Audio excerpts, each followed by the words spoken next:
I want to say good afternoon and welcome to everyone joining us. Today's presentation of Market Insights, Move Beyond Performance Allyship, is being presented to you by International Market Centers. I'm Kim Porter, the Senior Programming Manager for IMC. And for those who may be new to our presentations, International Market Centers, or IMC, serves as the center of commerce for the furniture, gift, home decor, bedding, design, and apparel markets and industries. And we bring buyers and sellers together from all over the world through physical markets in Atlanta, High Point, Las Vegas, and also through our digital market, Juniper Market. Our monthly webinar, Market Insights, are an extension of our on-site and virtual programming and bring relevant content for businesses. And for any information about upcoming Market Insights, other webinars and events that we have taking place, along with our upcoming markets, which will be in person. High Point is our next one up, which will be the beginning of April. Please visit our websites. Today's webinar is in partnership with Fair Trade Federation, and leading the discussion as moderator will be Chris Solt, Executive Director of Fair Trade Federation. We have a wonderful group of panelists joining us today, and I'm going to let Chris do the introductions and start the discussion. So I just want to say thank you from IMC to all of you joining us today. Fantastic. Thanks so much, Kim. Really appreciate it. I'm very, very excited about this conversation. But before I dive in, just a little bit about how we're going to structure this, and then we'll get to know each other and dive right in. So we're going to do some introductions. We're going to have a really kind of rich, kind of intimate conversation about a challenging topic sometimes. So we appreciate you having open minds and constructive contributions as well.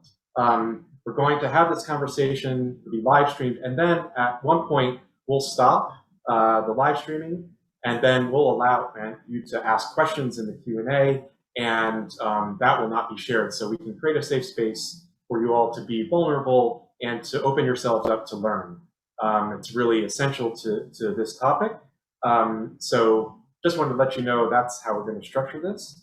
But I am going to, because we're on Zoom and I want to try to minimize the Zoom awkwardness, I'm just going to have all four of my friends and colleagues here introduce themselves, and I'll give you the order. So Manpreet, then Lindsay, then Cam, and then Austin.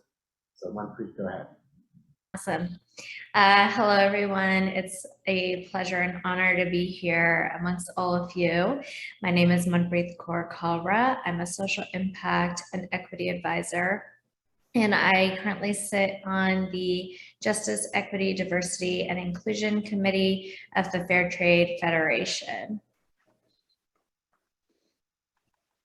Hi, everyone. I am Lindsay Woodruff, and I am the owner of Maraluna, a brick and mortar shop in Oakwood, Ohio. And we also have an online market at shopmaraluna.com. I sit on the Justice, Equity, Diversity, Inclusion, or JEDI Committee at the FTF, and I'm also an FTF board member. Hi, I am Cam. I work for Fair Anita on the marketing team. Hello, I'm Austin Miller. I am also a FTF, Fair Trade Federation board member, and sit on the Justice, Equity, Diversity, and Inclusion Committee. I'm a co-founder of Kahiniwala, which is this distributor of Pebble, which is a handmade baby toys brand. Thank you. Back to you, Chris. Okay, very excited. I'll try to be brief, but you all know I get excited about this topic, and so hopefully I can be concise. So first off, again, thank you to IMC. The Fair Trade Federation has really leaned into partnerships. We're a small organization, and we cannot do what we do without the work of our members and commercial and NGO and nonprofit partners. So IMC, just grateful for that. This webinar is part of that partnership. And also I wanted to thank IMC, who just became a sponsor of our conference. So the Fair Trade Federation hosts a conference every year, we're trying to do our best to pivot from in-person to virtual. So those of you who are interested in the Fair Trade Federation and our members and the conference, please join us on our website, fairtradefederation.org, all spelled out. The conference is really soon. This is a quick turnaround. It's on Zoom events, so you know, whether you're feeling positive or negative about Zoom, we're hoping that we can all literally physically be together again throughout the rest of the year and next year and beyond. So we're a trade association of fair trade enterprises. We're committed to, here, I'll just read this for you all, committed to equitable and sustaining trading partnerships. We strengthen and support our members in order to grow the global movement of trade that values the health of the planet and the labor, dignity, and equality of all people. So justice and equity at the heart of trade structures is at the core of what we do. And so that's going to touch on why we're all here and why we feel so passionate about this. I'll jump into just a little bit of context about why are we talking about this now. So I've been with the Fair Trade Federation, I think that's 6 years now, and the organization is about 27 years old, 26 years old, and at every conference, we all gather. Since I've been with the FTF, there's been observations by some of our members and attendees, you know, because we talk about justice and equity, yet visibly, like the optics of when we actually are all together, we're not so diverse. And we put ourselves in the space of trade equity, but if you look at the history of the fair trade movement, it evolves, but it is very much a construct that is built on the system of global inequality, right? There is the global north and there's the global south. And if it's not that way, it's not really fair trade. Now, there's a lot of great stuff that happens every day in these fair trade partnerships and supply chains, but we just thought we could do so much better. And back to my example about the conference, specifically, when I get a lot of people coming to me and saying, hey, Chris, we love this conference, we believe in fair trade and your mission, but boy, we are really white and we are really like upper class and it's not a very diverse community. And if we want to essentially be relevant and fully realize our work in justice in particular, we need to like acknowledge that and maybe open ourselves up and be more inclusive and not just to the topic of our webinar today, not just post a Black Lives Matter post and then call it a day, right there, done, right? We need, especially because of our mission, we need to go much deeper. And I'll stop there. But so after years of increasingly getting these comments and trying to create spaces for these conversations to happen, the last in-person conference we had was our 25th anniversary conference in 2019 in Austin, Texas. And I remember some of my colleagues here and others, as this increasingly larger conversation happens at our conferences, we thought, hey, we need to keep this conversation going, and made a commitment to the organization, and the board unanimously approved creating a permanent committee devoted to justice, equity, diversity, and inclusion. So the JEDI Committee was born. It is baked into the core of our organization, not just an ad hoc organization or committee. It's really important to us that it's acknowledging that true equity, justice, and diversity work is never completed, right? It's a continuous improvement process. And if you think about whatever your definition of fair trade may or may not be, continuous improvement has to be part of that for it to be relevant and thrive into the future. Okay, so some of the things that the JEDI Committee has recently done in 2021, we looked at our code of practice and the principles by which we live by and all of our members adhere to, and found some really interesting things and made some changes. So consent and storytelling, removing binary language, affirmation artisans are the ones that preserve their own traditions, not the US and Canadian-based organizations, and also rethinking principle number 9, which was respect cultural identity, and replacing it with respect cultural, racial, and ethnic identity to better acknowledge the different intersections of anyone's individual experience.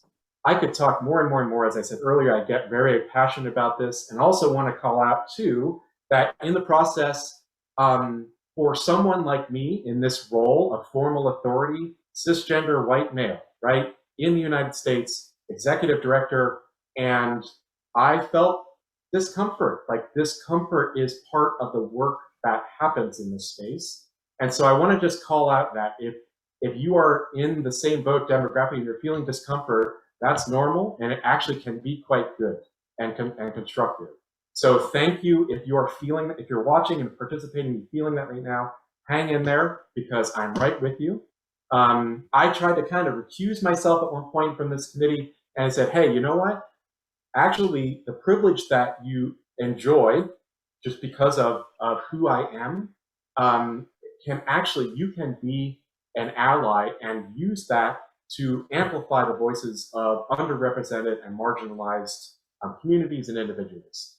So that made me think very, very differently than I had ever thought before. And that's why I feel comfortable enough to be in this role and presenting this topic with all of you. And just wanted to say too, that it has been a journey, and it's not perfect, and it is going to continue as well. So, excellent. I'm going to stop there. I hope that made sense, and hopefully that was a good kind of setting for our conversation. So I'd like to just hear from each of you as much as you want to share, and we'll go in the same order as we did before: Manpreet, Lindsay, Cam, and Austin. So what does JEDI, when somebody says JEDI, other than the tongue-in-cheek Star Wars joke, which we all do, and it's been kind of fun, but it's real serious. I mean, justice, equity, diversity, and inclusion. What does it mean to you? And like, what's your personal professional experience with JEDI issues, and like, why is it important to you? So as much as you want to share kind of an introduction, so I'll pass it over to you, Manpreet. Yeah, so, this is always a very interesting question, especially one to answer as a person of color who is very much underrepresented within the fair trade space in the global north. And so, for me, it's been a really interesting journey. Chris, you kind of touched upon the last in-person conference, which was in 2019. And I kind of want to take this as a moment to also acknowledge the ways I can see people using power and privilege. So 2019, at that conference, I was there as well. And for me, I've navigated this fair trade space knowing very well that the color of my skin and my perceived ethnic background is shaping the way people both interact with me and perceive also my lived experiences without getting to know me or ever asking me a question. And I think that at that conference, actually, Austin, who, fellow panelist, really created that space for someone like me to be able to have that conversation and be able to continue that conversation. So when we talk about using power and privilege to create space, that was really what Austin did for me in that moment. And I think that those are the type of things that are really important when we talk about JEDI. It's really about making sure that everyone has a seat at the table, ensuring that all voices are able to be part of the discourse, and being able to put our egos aside and create this ecosystem to learn from each other and recognize that we each hold a certain level of bias. Just because, I think that for me, it's also acknowledging that I also hold a bias, and it's important to remember that. For me, I think JEDI is really about interweaving the way we both think about our impact, communicate our impact, and approach our impact in every aspect of how we operate our businesses and organizations. It's about asking questions and not assuming how people operate and live. And it's really thinking outside of our minds and bodies and recognizing the fact that others have these experiences that we may never understand. We can never fully understand someone else's lived experience because that is not we are not navigating with those same advantages and disadvantages.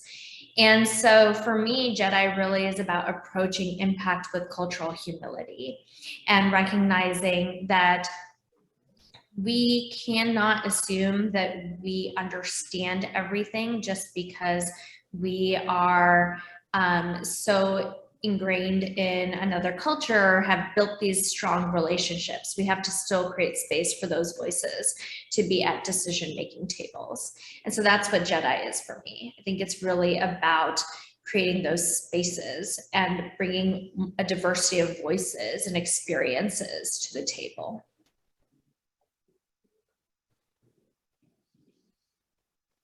Nobody can follow up Manpreet. Like, it was.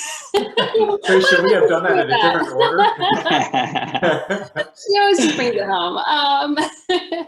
So it is interesting, like, juxtaposition of me going right after Manpreet, because obviously Manpreet's approach to JEDI is about her personal experience, whereas mine is very different. Like, my experience when I walk into a room full of white people is going to be a very, very different, a different feeling about my comfort level in the room and my, you know, how safe it is to speak up and say what I want without worry about repercussions. And so, for me, JEDI work is so important to myself and my business as well, because I am a white woman in a small town, and my business is about turning trade into a force for good and correcting the harm and the wrong that has been done over the centuries of colonialism and white supremacy. And I went, and being in a small Midwestern town, I want to show people that you can do business with justice and equity baked into the core of what you do and still be a successful business. And so, you know, that's what we're all about, is going out and trying to do things the right way and in a way that reduces harm and reverses harm, but still being a successful business. So, so that's why it's so important to my business, but it's also so important to me personally, because as a brick and mortar that, you know, is a public facing business, everybody from every walk of life and every experience will walk through my door every day. And I need my customers to know that they are all welcome, they are all safe, they are all free to be themselves and come in with their own lived experience and be welcomed and included. But I also need my employees to feel the same, to know that no matter who walks in the door, they're going to be safe and protected. And it's a difficult balance. It's hard to be a public facing business that draws boundaries to protect ourselves and our employees, but also while welcoming and educating whoever walks in the door. So JEDI work is very much about walking that line and constantly pushing and pulling and discovering where our role is in this work. But it's, you know, it's an important journey for us.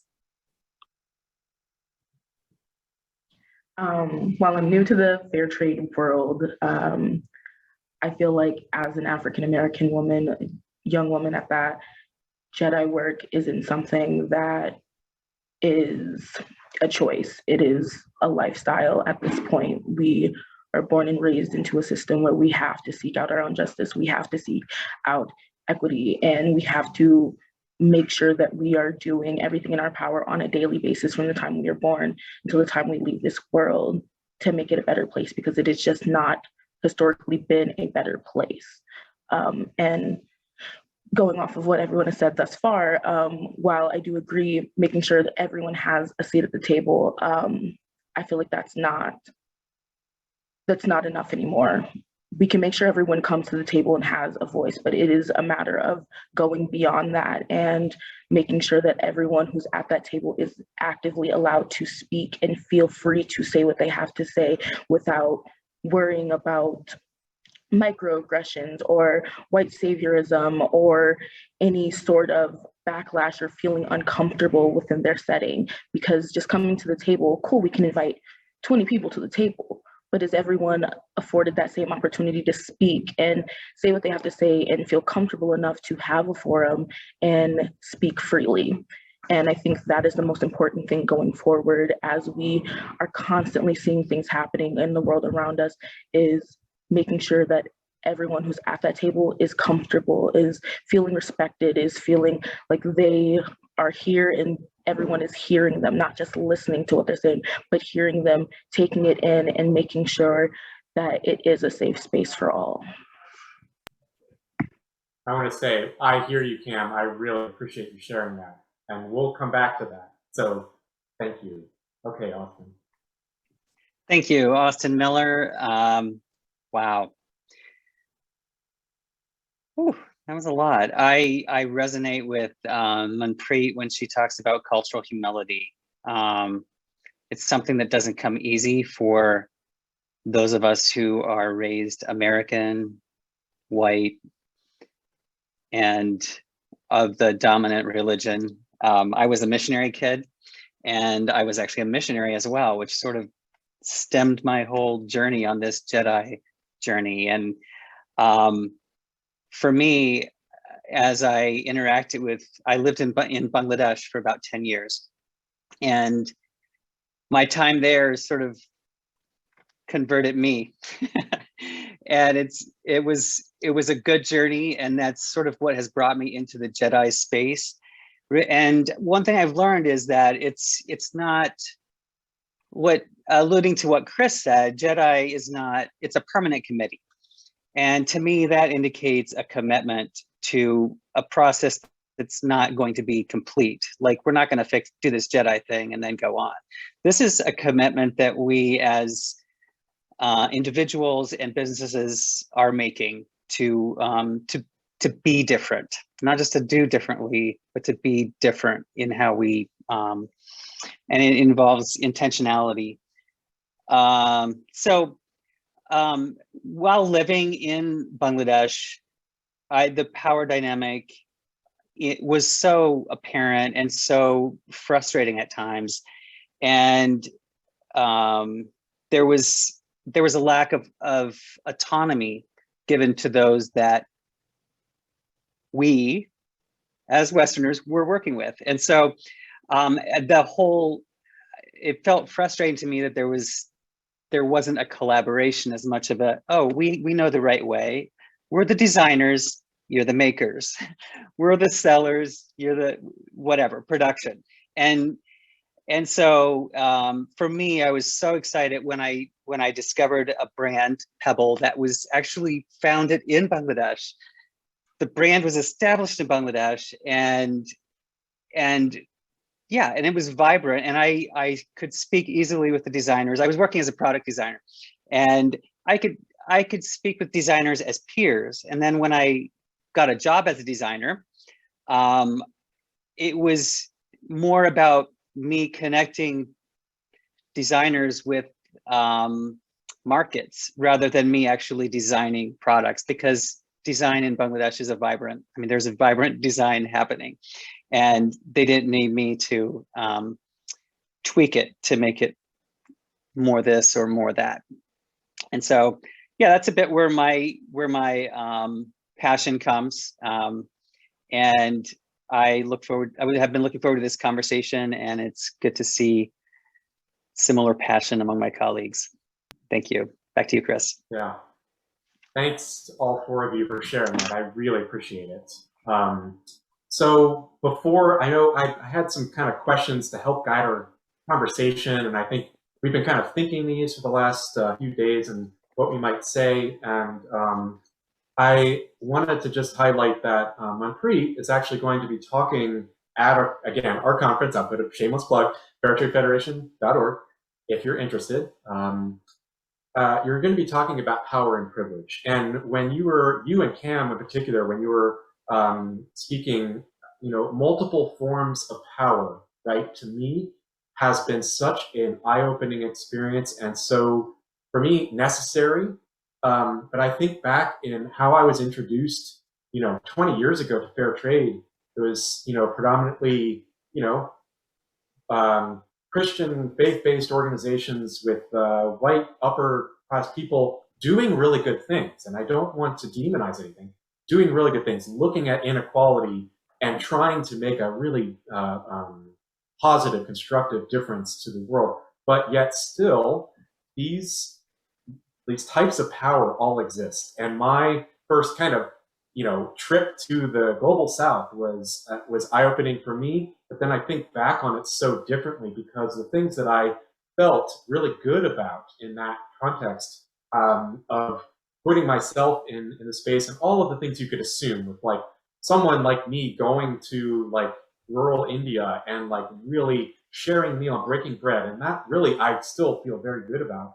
But yet, no matter what I told myself about that experience, linguistic power, imbalance, economic power, definitely imbalance, racial power, economic power, I mean, on and on and on.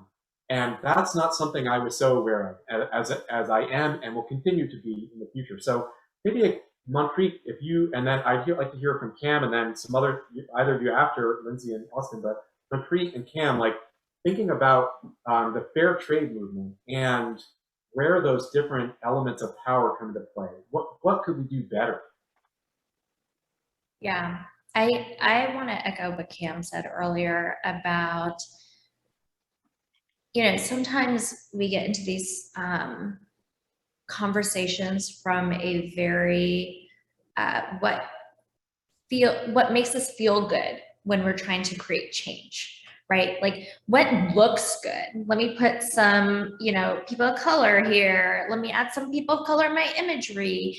And it really is about going beyond that. And I think that's where like notions around cultural humility are very important, because it's about putting your bias aside and actually listening to people and creating that space to make sure that people are able, as Cam said, to speak what they're feeling, not just be present for the sake of being present because it makes the people around them feel good.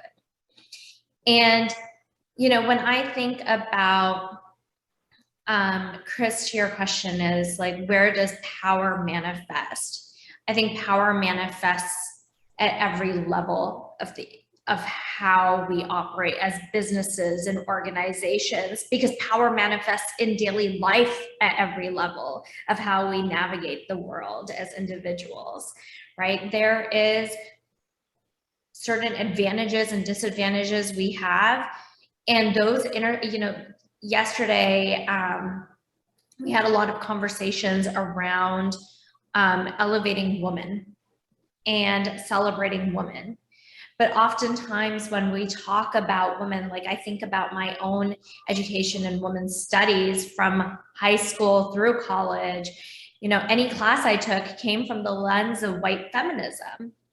And what that does is it completely rejects the different intersections of oppression that exist, right? That can be on the basis of even individuals, not just race, which is a huge one, but we talk about economic, we talk about healthcare access, we talk about locations, we talk about the people, their immigration status, refugee status, right? Like all of those aspects influence how our levels of oppression and advantages and disadvantages. So when I think about the fair trade movement and when I think about power, I think on the surface, the power dynamics we see are very racialized, right? It's very on the basis of, we see a lot of business owners in the global north who are white or white passing.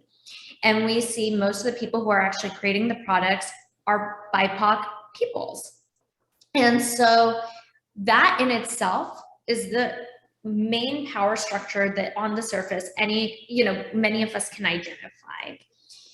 But as we start peeling those layers back and we start realizing, all of this is very systemic, because what we need to realize is, a lot of the notions around how business owners, and, Chris, you talk about your experience traveling to India, right?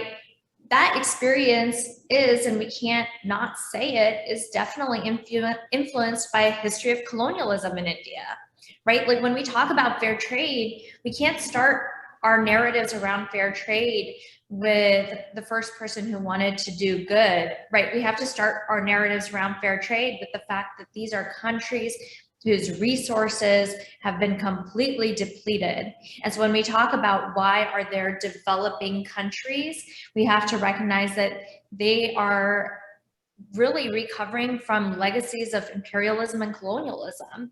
And that is what is important to recognize when we talk about power.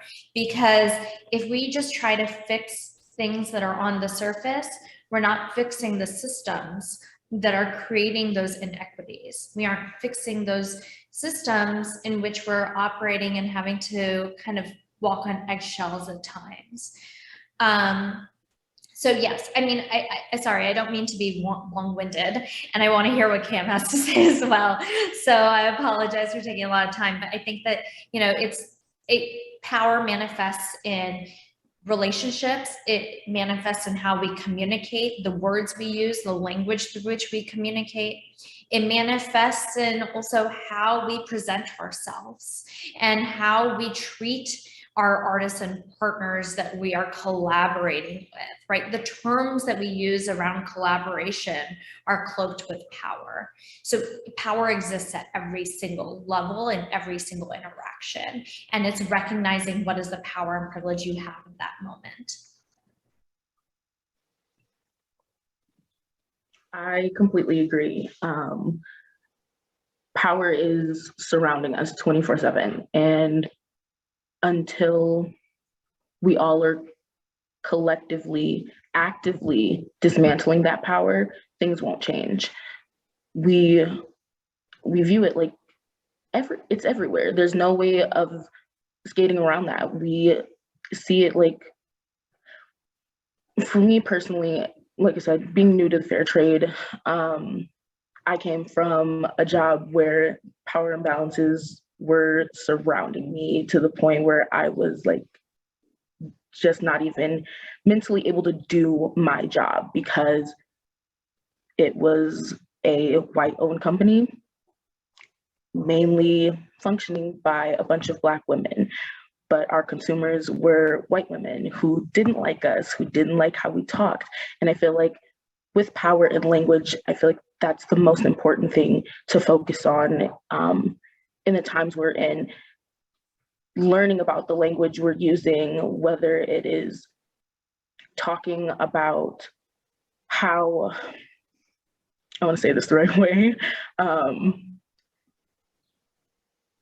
we choose our language very carefully. We are learning certain words that may have been used before, like ownership styled words that we shouldn't be using anymore. I mean, it's a difficult thing, but I think if you approach it thinking, I want to be comfortable and I want to be happy and I want to make the world a better place, you're not going to get anywhere.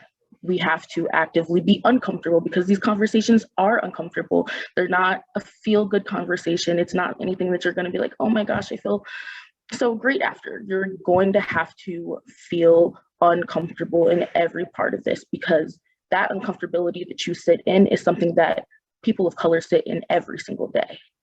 Every single day is an uncomfortable situation, whether it is a microaggression, being on the bus or being in a lift and someone just assuming you're going to steal something from them or you're going to do something, or it's on a global scale where it's, oh, this white person saved these people in India. Those kinds of things are things we need to actively dismantle in that power imbalance. Acknowledging, I feel like that's the best thing we can start with, is acknowledging, yes, I am white, I am cis, I am male, I am this, I am that. but how can I better help these communities? What do they want to hear? What do they want to see from me?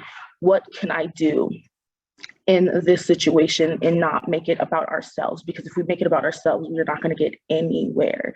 Making it about them, what they want to say, and like I said, bringing everyone to the table, great. But let's hear what they have to say and let's give them the forum to let us know we could do this, that, and the other better versus anything else. I wanted to quickly jump in. You know, I think that personal examples are so fantastic, and I really appreciate you being vulnerable, Cam, and sharing one with everyone. When I think about, for me, the way I've seen power manifest within my work is, you know, I think that that's to your first question. It's like, why Jedi? I mean, apart from the fact that that's kind of, I have to, right? Like, it's like, I can't not. It's really about, for me, my passion for wanting to really focus on Jedi within the fair trade space came from also being othered, right? I remember at my first conference, Fair Trade Conference, it was in Delhi. That's where Chris, you and I met. And, you know, anyone who was not from India asked me what artisan group I was there with. And anyone who was from India didn't actually think I was like, didn't even assume that I was part of an artisan group, because they could tell by just nuances of how I present myself, or the clothes I wear, or the way I do my makeup, or anything, that I was not like living in India. They knew that I had come from probably, you know, the US or Canada or UK, somewhere else. And it was to the point where I remember someone saying to me in a passing comment, like, wow, you have such a good American accent. And, you know, hearing that, you know, as someone who is living in the diaspora, I felt incredibly, and I say this to my husband, we travel a lot, right? Like, when I see a person who's very evidently from the US, I'm like, oh, my people. But I know to them, when they see me and my husband, they're not thinking that. They're not thinking, oh, my people. And that's the same thing, right? Like, when I was in India, what I experienced in that moment is I'm not here nor there. Like, I belong to no, like, I am part of no crew or group or community, because I'm sitting in this awkward middle ground where people who live in India and experience the life in India are like, well, you don't get it. And when people who are, you know, white passing, see me with my brown skin looking very much similar to the other people that they see who are, you know, part of the hotel staff and so forth. Well, what they see there is someone who also doesn't get it. And so it's very hard to live in this middle ground. And that's where Jedi work and addressing power is so important, because it addresses those internalized biases that we hold. And it really helps us also, as people of color, be able to, it creates space for us to be able to start actually challenging some of those systems. Because when we don't even talk about Jedi, we don't even have that opportunity, to be honest, unless we create it ourselves. Yeah, and I completely appreciate what you're saying, and yeah, to the experience of when we met in Delhi at that conference, I, for myself, acknowledging that before I say a word, just I walk into a room, a shared space, right? Let's say at that conference, doesn't matter that in my brain I think, oh, I'm culturally humble and I accept everyone equally, and that's not relevant. It's the system that I benefit from by me just walking there. And it's like, oh, that guy must be some leader, is he from Germany or is he from France or is he from So that's where, as a contrast to your experience, Manpreet, which I really appreciate you sharing. Okay, so Austin or Lindsay, did you want to comment on these, or do you want to? Maybe we can shift to. Sounds good. Yeah, because I want to pay attention to time and make sure we all have a chance to contribute. So this topic is about how do we move beyond what I call performative allyship, which this is a new term for me because those of a certain age remember Sally Struthers on TV saying, "Won't you give $1 a day to help this starving person, this little child?" And that's how I was introduced to colonialism and global inequality. And you think about how far we've come as a movement, yet still not far enough. I mean, we have a lot of work to do and acknowledge those systems, to what Cam, you were talking about, which is really, really important. And I'd like to maybe just amplify what you were saying too. I think it's really, really important for the fair trade movement and the Fair Trade Federation is to acknowledge white saviorism, not conflating, oh, we say my artisans, right? My artisans is we should move past that term, and to say more in partnership, right? And it's those words matter, right? It does matter, and to not conflate us as like, okay, we'll avoid the white savior language, but if you want to save the planet and you want to save people, fair trade. And that's also a little bit tricky too, because we're in the consumer space and there's limits to trade. And so that's also challenging too on the other end of that spectrum. So so I know I'm kind of just throwing some concepts out, but those are the things that I kind of see that we can work on. But to try to think about those two things, like within your own enterprise or organization, and by extension, you're all Fair Trade Federation members, and Manpreet, you're like in the family and have worked with so many of our members. What is it that we can do, and what is it that individual fair trade enterprises they can do to do authentic, be an authentic ally rather than performative? So one of the things that really came to the front of my mind, hearing Manpreet and Cam both talk about power is, what do we do with that power? Obviously as a white woman business owner, I hold a level of power and privilege. So for us, our focus has really been on redistributing that power. And in trade, power is money, right? Like that's how it manifests. So, how many, this is something that every business owner, retailer can ask themselves, how many Black, Indigenous, or people of color owned brands do you carry? How many orders are you placing with BPAC owned businesses? For us, we've really been intentional about it. And at this point, 1/3 of our brands we carry are BPAC owned, but it's not enough. It's never enough. So we're always intentionally seeking out BPAC owned brands to carry in our store. We redistribute funds in the form of direct aid and donations to JEDI aligned organizations. Like we've been very fortunate the last couple of years to be part of the Reclaim Black Friday movement, where we donate a percentage of our Black Friday sales in the form of redistributions to BPAC organizations.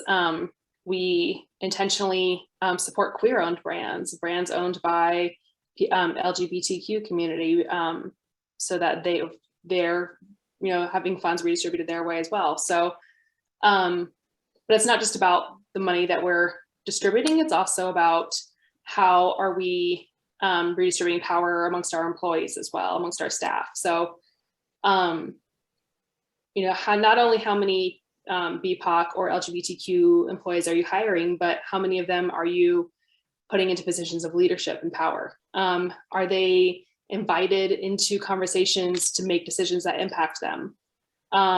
These are all ways that you can help redistribute power within your business and within your business partners?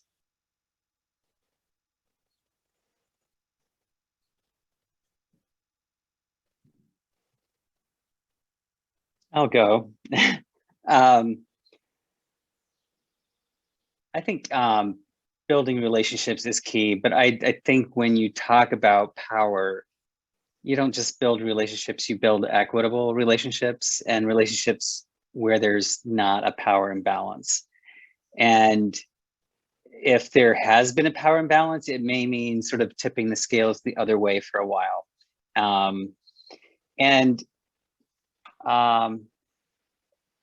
One thing I find, especially for white folk,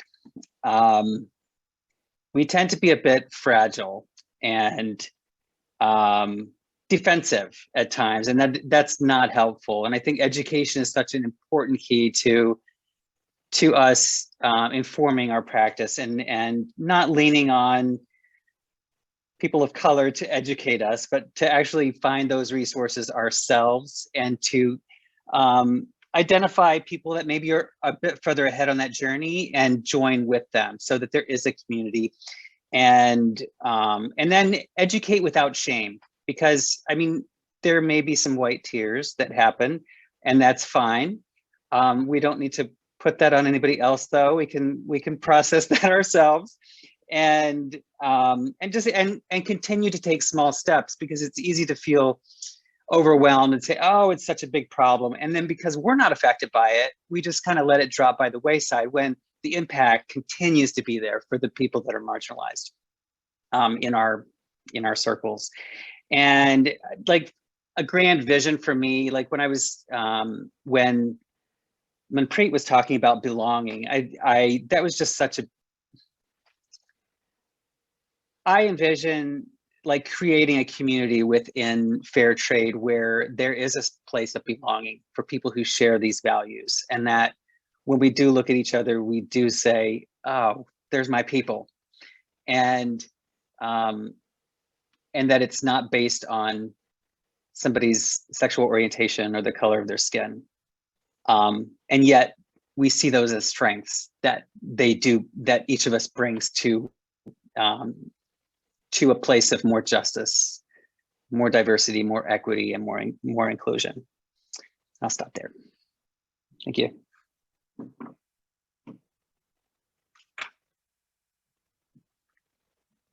Yeah, Austin, just made me, I agreed a lot. I could really resonate with what you were saying there, of course, also being a cisgender white male, of course, as I mentioned before. It's that quote, when you're accustomed to privilege, equality feels like oppression. Like blowing that up, right, and getting into that space of discomfort is really important, and vulnerability to be open to change, because I can just relate to that. And doing that work and the education, instead of going to my friends of color and constantly having them process that, something they have to live with all the time, and I don't. So that's also, I think, very helpful, and something I wanted to try to contribute to the topic of like, what can we actually do, right, to move past this, like move past tokenism and performative allyship. So I know, Manpreet or Cam, do you have anything else you'd like to contribute or feel comfortable contributing? I feel like both Lindsay and Austin nailed it. And I think that I feel that these conversations require vulnerability, and they require a certain level of making sure that we are okay with not always entering conversations from a place of power as well. And allowing ourselves to be a learner, and allowing ourselves to also recognize when we have inflicted harm, and instead of being defensive, recognizing that it's important to take these moments and these conversations and reflect on what you could do differently. how you could approach your relationships differently. And knowing that intention doesn't always translate into what the effect is of someone's actions.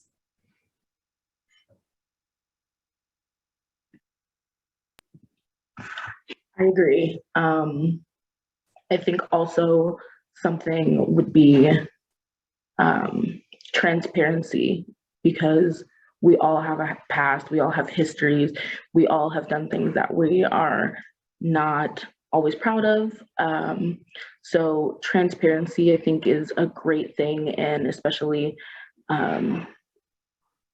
within the fair trade movement, I believe that we all start from somewhere. You're not going to immediately have an entire team of BIPOC people, but being transparent with that and saying, you know what, this year we only have 2 people, but our goal for next year is to hire 10 people and have them in roles of leadership, and making sure that they're comfortable within those roles, and not just using them to say, hey, I have a Black person on the team, or I have a Native American person on the team, but making sure that you are being transparent, you realize where you stand in that power imbalance, and bettering all communities going forward.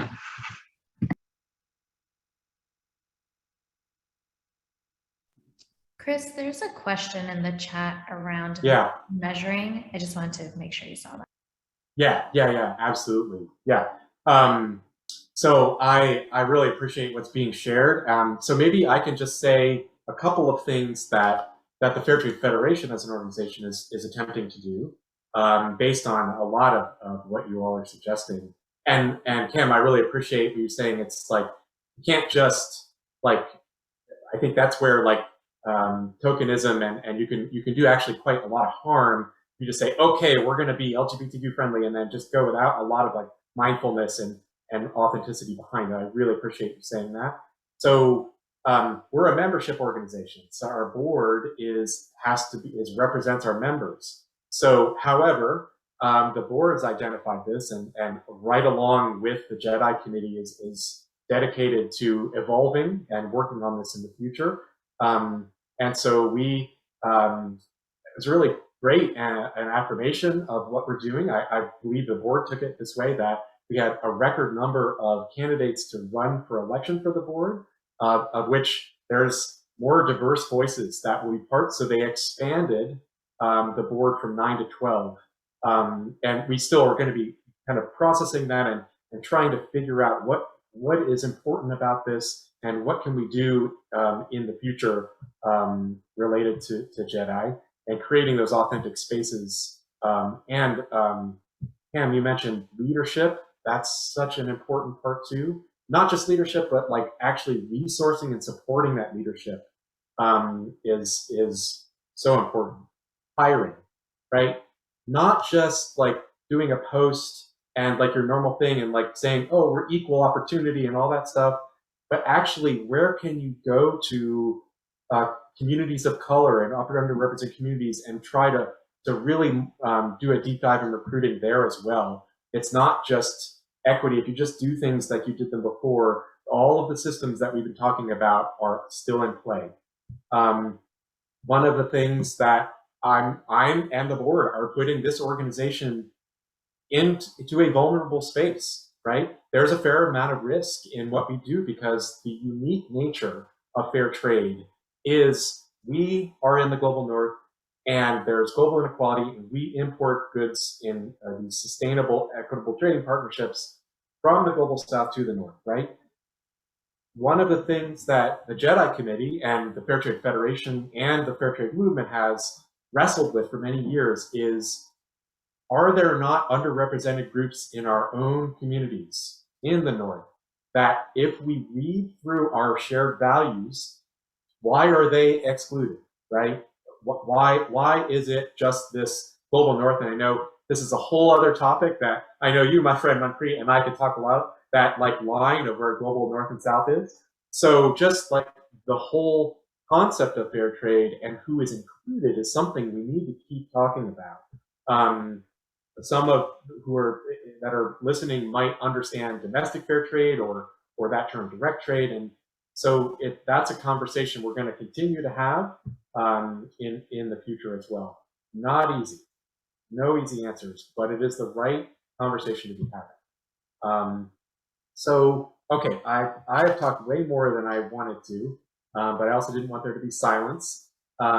So I think, is there anything else that any of you that have agreed to do this panel wanted to make sure that we addressed in this time? Because we're coming towards the end, and then we'll stop the recording and then address the Q&A. But I just want to make sure that if you had something you really wanted to share, if you haven't shared yet, you have an opportunity to do so.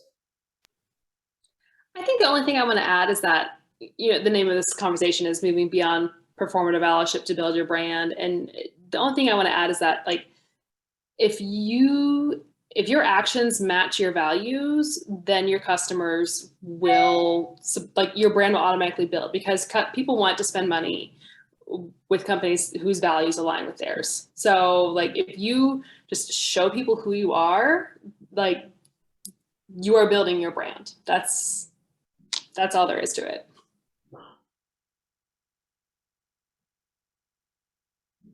I agree. I mean, I think that that's the way you move past performative allyship, is actually doing what you say that you're setting yourself out to do.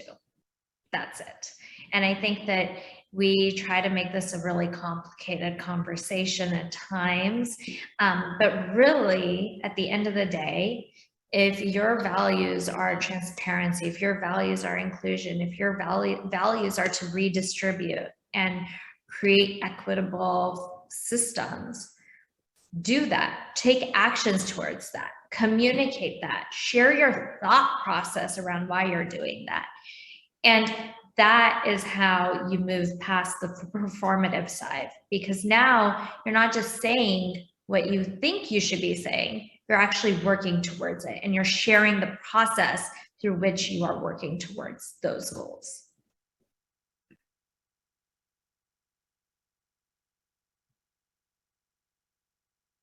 Well, excellent. I'm reading that little silence there. Okay, excellent. So really, it could have just been like walk the walk, talk the walk. You know what I'm saying? Like, we had this like really deep, like complex conversation. No, I'm teasing, but you're right. It is right. So so I think we just invented a term. So we've got fair washing of those organizations that say they're fair or ethical, and they're actually quite not. So they do the bare minimum corporate social responsibility, and they put that in the marketing department, and they shout it from the rooftops, but they obfuscate the supply chain. So that's happening, of course. But like JEDI washing, is that a thing? Right? So avoid that, right? So yeah, we all know that. As I kind of wanted to insert into the description of this webinar, in that I have been overwhelmed by the amount of young people in particular, I will overgeneralize, of course, saying I don't see myself in that approach. And so y'all need to think about that. And as fair trade enterprises express their values in the marketplace, or anyone attending this webinar, for-profit, nonprofit, whatever type of business you have, definitely be authentic in how you navigate these systems that we're addressing. It is not easy. You're going to fail. Just be open to failing and trying to do better. Doing better together is our theme for this year and for our conference. We're looking a little bit more inward. Those that know me, I've been all about partnerships and expanding and being more inclusive, getting more voices, but we are looking inward this year on purpose to try to realign our organization so it better reflects the aspirations of the work of our fair trade enterprises and our members into the future, which is really important because the marketplace is shifting, the world is shifting, and it's not the same fair trade as it was 20 years ago. And that's actually a good thing. Acknowledging that and knowing that we really need to evolve to be relevant and viable into the future. So thank you all very much for agreeing to have this conversation.